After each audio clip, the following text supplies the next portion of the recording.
ഇന്ന് നമുക്ക് സിംഗ് എന്ന് പറയുന്ന ആ ഒരു വെർബ്, സിംഗ് എന്ന് പറഞ്ഞാൽ പാടുക. അതിന്റെ നൗൺ എന്തോ വരും? സിംഗർ, ഗായകൻ. സോങ് എന്ന് പറഞ്ഞാൽ ഗാനം. അപ്പം സിംഗ് പാടുക, സിംഗർ എന്ന് പറയുമ്പോ ഗായകൻ, സോങ് എന്ന് പറയുമ്പോ പാട്ട് അല്ലെങ്കിൽ ഗാനം.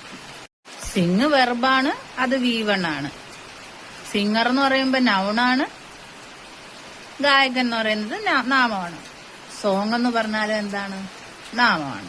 ഇനി സാങ് എന്ന് പറഞ്ഞാൽ എന്തുവാണ്? V2 പാടി. അടുത്തത് സങ്, പാസ്റ്റ് പാർട്ടിസിപ്പിൾ V3. ഇനി നമുക്ക് സിംഗ് പാടുക, അത് വെച്ചൊരു സെന്റൻസ് പറയാം. I sing a song every day. ഞാൻ സിംഗ് പാടുന്നു എല്ലാ ദിവസവും.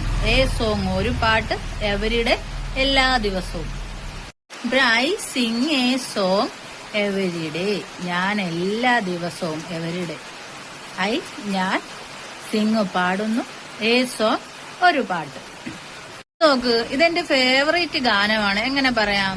ദിസ് ഈസ്, ഇതാകുന്നു, എന്റെ ഫേവറേറ്റ് സോങ്, എന്റെ പ്രിയപ്പെട്ട പാട്ട്. ഇനി അവൻ നല്ലൊരു സിംഗറാണ്, ഗായകനാണെന്ന് എങ്ങനെ പറയും? He's a good singer. He's, അവനാകുന്നു, എ ഗുഡ് സിംഗർ, നല്ലൊരു ഗായകൻ. അടുത്തത് V2 ആയ സാങ്. സാങ് വെച്ചിട്ട് നമുക്കൊരു സെന്റൻസ് പറയാം. അവൾ ഇന്നലെ മനോഹരമായി പാടി. മനോഹരമായി പാടി. ഷീ സാങ്, അവൾ പാടി. ബ്യൂട്ടിഫുള്ളി, മനോഹരമായി. യെസ്റ്റർഡേ, അവൾ ഇന്നലെ മനോഹരമായി പാടി. അവിടെ സാങ് എന്ന വെർബ് വന്നു. അപ്പോഴ് V3 സങ് വരും. SUNG, സങ്, പാടപ്പെട്ടു അല്ലെങ്കിൽ പാടിയിട്ടുണ്ട് എന്ന് പറയുന്നത്. അത് ചേർത്ത് നമുക്കൊരു സെന്റൻസ് പറയാം.